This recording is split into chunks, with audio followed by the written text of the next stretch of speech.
Assalamualaikum warahmatullahi wabarakatuh. Kami dari kelompok Sultan Sahir. Saya sebagai moderator Siti Nuraini dan teman saya Komariah, Widya Sintia, Miftahul Laili, Wirdaliana, dan Dewi Hartati. Kami ingin mempresentasikan tentang upaya bangsa Indonesia dalam menghadapi ancaman disintegrasi bangsa.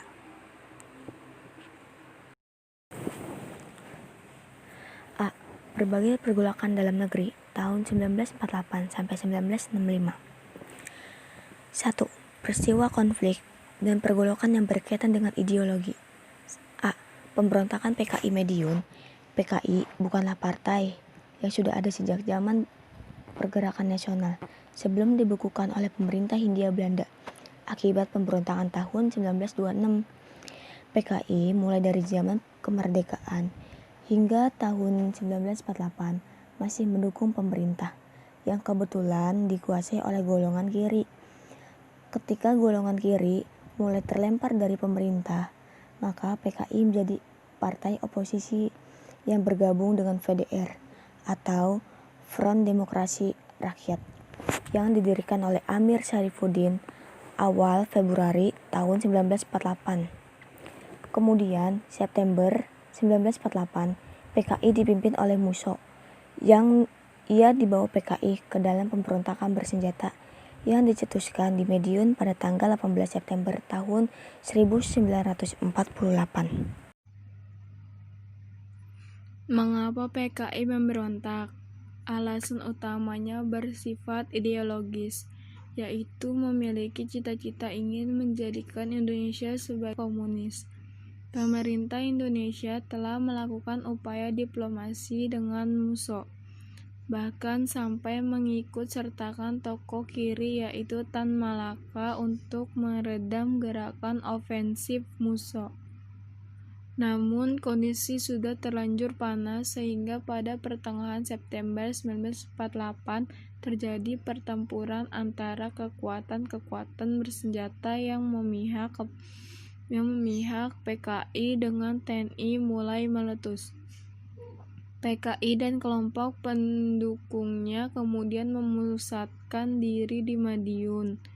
Musso memproklamirkan Republik Soviet Indonesia (BDI) atau TII Darussalam Tentara Islam Indonesia. Cikal bakal pemberontakan DI-TLE yang meluas di beberapa wilayah Indonesia bermula dari sebuah gerakan di Jawa Barat yang dipimpin oleh SM Kartosoewirjo. Dahulu dikenal sebagai salah seorang tokoh Partai Sarekat Islam Indonesia (PSII). Perjanjian Renville yang membuka peluang bagi Kartosoewirjo untuk lebih mendekatkan cita-cita lamanya untuk mendirikan negara Islam.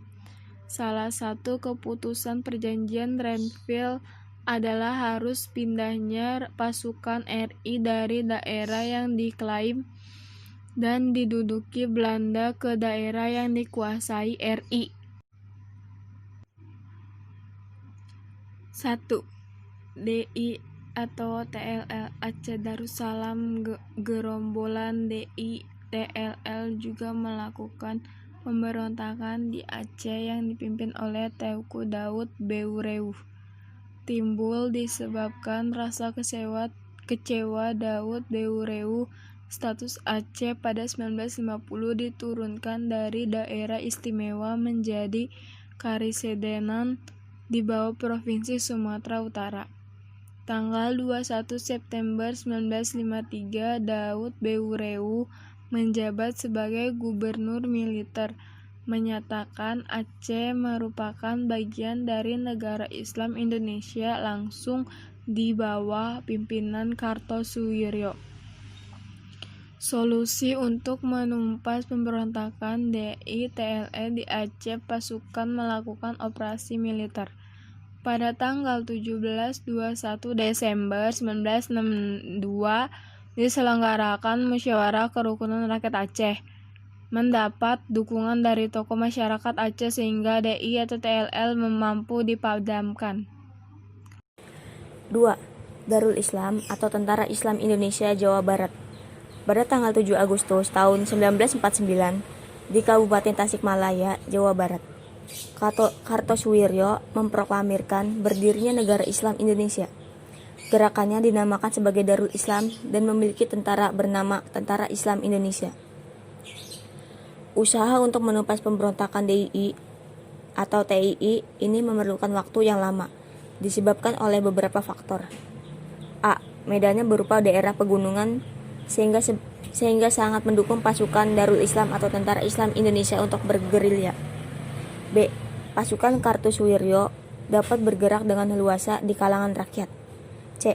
Pasukan Darul Islam atau Tentara Islam Indonesia mendapat bantuan dari beberapa orang Belanda, antara lain pemilik perkebunan dan para pendukung negara Pasundan. D. Suasana politik yang tidak stabil dan sikap beberapa kalangan partai politik telah mempersulit usaha pemilihan keamanan.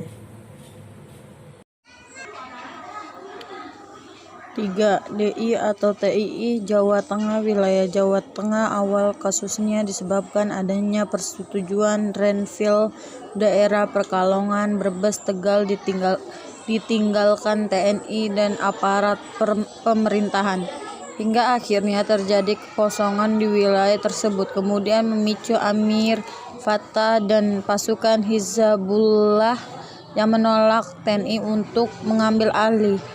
Pada saat pasukan TNI kembali ke wilayah tersebut setelah Belanda melakukan agresi militer 2, fakta sebenarnya TNI dan Amir Fattah telah sepakat, bahkan Amir Fattah diberikan mandat sebagai koordinator pasukan daerah operasi Tegal dan Brebes. Namun masih sering terjadi ketegangan antara pasukan Amir Fattah dan TNI hingga akhirnya Amir Fattah berubah pikiran setelah utusan Kartosuwiryo menemukannya dan mengangkat sebagai Panglima TII Jawa Tengah. Bahkan Amir terlibat dalam peristiwa proklamasi berdirinya negara Islam di Jawa Tengah. Usaha TNI untuk mengupas pemberontakan menggunakan operasi kilat Gerakan Benteng Negara GBNE dipimpin Letnan Kolonel Sabrini yang kemudian digantikan Letnan Kolonel M. Basrun dan kemudian oleh Letnan Kolonel Ayani. Gerakan operasi ini dilakukan oleh pasukan Benteng Riders. Sementara itu, di daerah Kebumen muncul pemberontakan sebagian dari DI atau TII dipimpin oleh Kiai Muhammad Mahfudz Abdurrahman yang dikenal sebagai Romo Pusat atau Kiai Sumolagu. Usaha untuk mengupas pemberontakan ini yaitu dengan cara Operasi Merdeka Timur dipimpin oleh Letkol Soeharto dan Komandan Brigade Pragolo. 4. DI atau TII Kalimantan Selatan. Timbulnya pemberontakan di Kalimantan Selatan bisa ditelusuri saat ALRI Angkatan Laut Republik Indonesia Divisi 4 menjadi pasukan utama Indonesia dalam menghadapi Belanda di Kalimantan Selatan, kemudian tumbuh menjadi tentara yang sangat kuat. Namun ada permasalahan, yaitu penataan ketentaraan di Kalimantan Selatan. Ini dilakukan oleh pemerintahan pusat di Jawa, sehingga hal ini menyebabkan tidak sedikit orang yang merasa kecewa karena di antara mereka harus ada yang didemobilisasi atau mendapatkan posisi yang tidak sesuai dengan keinginan mereka. Penangkapan terhadap mantan anggota ALRI Divisi 4 terjadi. Salah satu alasannya adalah karena di antara mereka ada yang mencoba menghasut mantan anggota ALRI yang lain untuk memberontak. DI atau TII Sulawesi Selatan. Pemberontakan DI atau TII terjadi di Sulawesi Selatan yang dipimpin oleh Kahar Muzakar Pada awalnya pemberontakan ini lebih disebabkan akibat ketidakpuasan para bekas pejuang gerilya kemerdekaan terhadap kebijakan pemerintah dalam membentuk tentara republik dan demobilisasi yang dilakukan di Sulawesi Selatan. Namun beberapa tahun kemudian pemberontakan malah beralih dengan bergabungnya mereka ke dalam DI atau TII Kartosuwiryo. Tokoh Kahar Muzakar sendiri pada masa Perang Kemerdekaan pernah berjuang di Jawa, bahkan menjadi komandan komando grup Sulawesi Selatan yang bermarkas di Yogyakarta. Setelah pengakuan kedaulatan 1949, ia lalu ditugaskan ke daerah asalnya untuk membantu menyelesaikan persoalan tentang KGSS. KGSS dibentuk sewaktu Perang Kemerdekaan dan berkekuatan 16 batalion atau 1 divisi. Pemerintah ingin agar kesatuan ini dibubarkan lebih dahulu untuk kemudian dilakukan reorganisasi tentara kembali. Kahar Muzakar diangkat oleh Panglima Tentara Indonesia Timur menjadi koordinator KGSS agar mudah menyelesaikan persoalan. Namun Kahar Muzakar malah menuntut pada Panglima agar KGSS bukan dibubarkan melainkan minta kepada seluruh Panglima KGSS dijadikan tentara dengan nama Brigade Hasanuddin. C. Siapa dalang G30 SPKI? Ada 6 teori mengenai peristiwa kudeta G30 SPKI tahun 1965. 1. G30S merupakan persoalan internal Angkatan Darat. Teori ini dikemukakan Ben Anderson, W.F. Weterheim, dan Konhostapel bahwa peristiwa yang ditimbul akibat adanya persoalan dalam tubuh AD sendiri. 2. Dalang G30 SPKI adalah Dinas Intelijen Amerika Serikat. Teori ini dikemukakan oleh Peter Dale Scott atau Geoffrey Robinson. Menurut teori ini, AS khawatir Indonesia jatuh ke tangan komunis. PKI saat itu memang sangat kuat pengaruhnya di Indonesia. 3. G30 SPKI merupakan pertemuan antara kepentingan Inggris AS. Menurut teori G30S adalah titik temu antara keinginan Inggris yang diingin sikap konfrontatif Soekarno terhadap Malaysia bisa diakhiri melalui penggulingan kekuasaan Soekarno dengan keinginan AS agar Indonesia terbebas dari komunis. 4. Soekarno adalah dalang gerakan 30 SPKI. Teori ini dikemukakan oleh Anthony Duck dan John Hughes menyatakan bahwa Soekarno berkeinginan melenyapkan kekuatan oposisi terhadap dirinya yang berasal dari sebagian perwira tinggi AD. 5. Tidak ada pameran tunggal dan skenario besar dalam peristiwa G30 SPKI atau teori choice. Teori ini dikemukakan oleh John Delege yang menyatakan bahwa tidak ada dalang tunggal dan tidak ada skenario besar dalam G30 SPKI. Kejadian ini hanya merupakan hasil dari perpaduan antara, seperti yang disebut Soekarno, unsur-unsur Nekolim atau negara barat dipimpin PKI yang keblinger serta Onkum ABRI yang tidak benar. Semua pecah dalam improvisasi di lapangan. 6. Dalang G30 SPKI adalah PKI. Teori ini membahas bahwa tokoh PKI adalah penanggung-jawaban peristiwa kudeta dengan cara memperalat unsur-unsur tentara. Dasarnya adalah serangkai kejadian dan saksi yang telah dilancarkan PKI antara tahun 1959 sampai 1965. Dasar lainnya adalah bahwa setelah G30S, beberapa perlawanan bersenjata yang dilakukan oleh kelompok yang menamakan diri CCPKI. Sempat terjadi di Blitar Selatan, Grobogan, dan Klaten.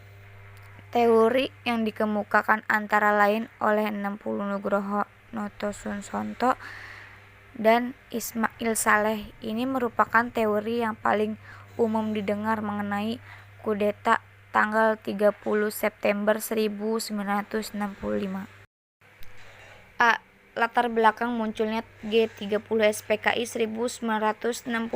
Sejak terpilih menjadi Ketua PKI 1951, Dipa Nusantara Aidit dengan cepat membangun kembali PKI yang porak-poranda akibat kegagalan pemberontakan tahun 1948. Berikut latar belakang adanya peristiwa G30 SPKI. 1. PKI pernah melakukan pemberontakan di medium 1948 namun gagal. Sejak tahun 1950, PKI muncul lagi dan ikut dalam kehidupan partai politik. 2. DN Aidit dengan cepat membangun PKI sehingga pada pemilu 1955 PKI menjadi salah satu partai terbesar di Indonesia. 3. Kondisi sosial politik RI pada masa demokrasi terpimpin memberi peluang kepada PKI untuk memperkuat pengaruhnya. Adanya pemberlakuan doktrin Nasakom turun mempertinggi kedudukan PKI dalam pencaturan politik yang hanya diimbangi oleh Angkatan Darat. 4. Pengaruh PKI ternyata berkembang juga di lapangan seniman, wartawan, guru, mahasiswa, dosen, dan kaum intelektual. B. Pemberontakan G30 SPKI 1965 dalam usaha menyusun kekuatan dan merebut kekuasaan PKI melakukan serangkai kegiatan sebagai berikut. 1. Membentuk biro khusus di bawah pimpinan Syam Kamarusyam. Tugas biro khusus adalah merancang dan mempersiapkan perebutan kekuasaan. Di samping ini juga melakukan infiltrasi ke dalam tubuh ABRI, organisasi politik dan organisasi massa. 2. Menuntut dibentuknya angkatan kelima yang terdiri atas buruh tani yang dipersenjatai. 3. Melakukan sabotase, aksi sepihak dan aksi teror. 4. Melakukan aksi fitnah terhadap ABRI khususnya TNI Angkatan Darat yang dianggap dan dinilai sebagai penghambat pelaksanaan programnya, yakni dengan melancarkan isu Dewan Jenderal. 5. Melakukan latihan kemiliteran di Lubang Buaya, Pondok Gede, Jakarta. B. Pemberontakan G30 SPKI 1965 dalam usaha menyusun kekuatan dan merebut kekuasaan. PKI melakukan serangkaian kegiatan sebagai berikut. 1. Membentuk biro khusus di bawah pimpinan Syam Kamaruzam. Tugas biro khusus adalah merancang dan mempersiapkan perebutan kekuasaan. Di samping itu juga melakukan infiltrasi ke dalam tubuh ABRI, organisasi politik dan organisasi massa. 2. Menuntut dibentuknya angkatan kelima yang terdiri atas buruh tani yang dipersenjatai. 3. Melakukan sabotase, aksi sepihak dan aksi teror. 4. Melakukan aksi fitnah terhadap ABRI khususnya TNI Angkatan Darat yang dianggap dan dinilai sebagai penghambat pelaksanaan programnya, yakni dengan melancarkan isu Dewan Jenderal. 5. Melakukan latihan kemiliteran di Lubang Buaya, Pondok Gede, Jakarta. Ada beberapa tindakan yang dilakukan gerakan ini adalah sebagai berikut. 1. Menculik para jenderal pimpinan TNI untuk melumpuhkan kekuatan ABRI. 2. Menduduki gedung DPR. 3. Memperkuat basis pemerintahan PKI di Lubang Buaya yang terletak di dekat markas besar TNI Angkatan Udara. 4. Membentuk Dewan Revolusi yang akan menggantikan pemerintahan sipil. 5. Mendemissionerkan Kabinet Dwikora dan membentuk pemerintahan berdasarkan Nasakom. G30 SPKI 1965 didahului dengan penculikan 6 orang perwira tinggi dan seorang perwira pertama Angkatan Darat antara lain 1. Menpang Ade Ahmad Yani 2. Maijen S. Parman 3. Maijen R. Suprapto 4. Maijen MT Haryono 5. Brigjen DI Panjaitan 6. Brigjen Sutoyo Siswo Miharjo 7. Kapten Pierre Tendean 8. Kolonel Katamso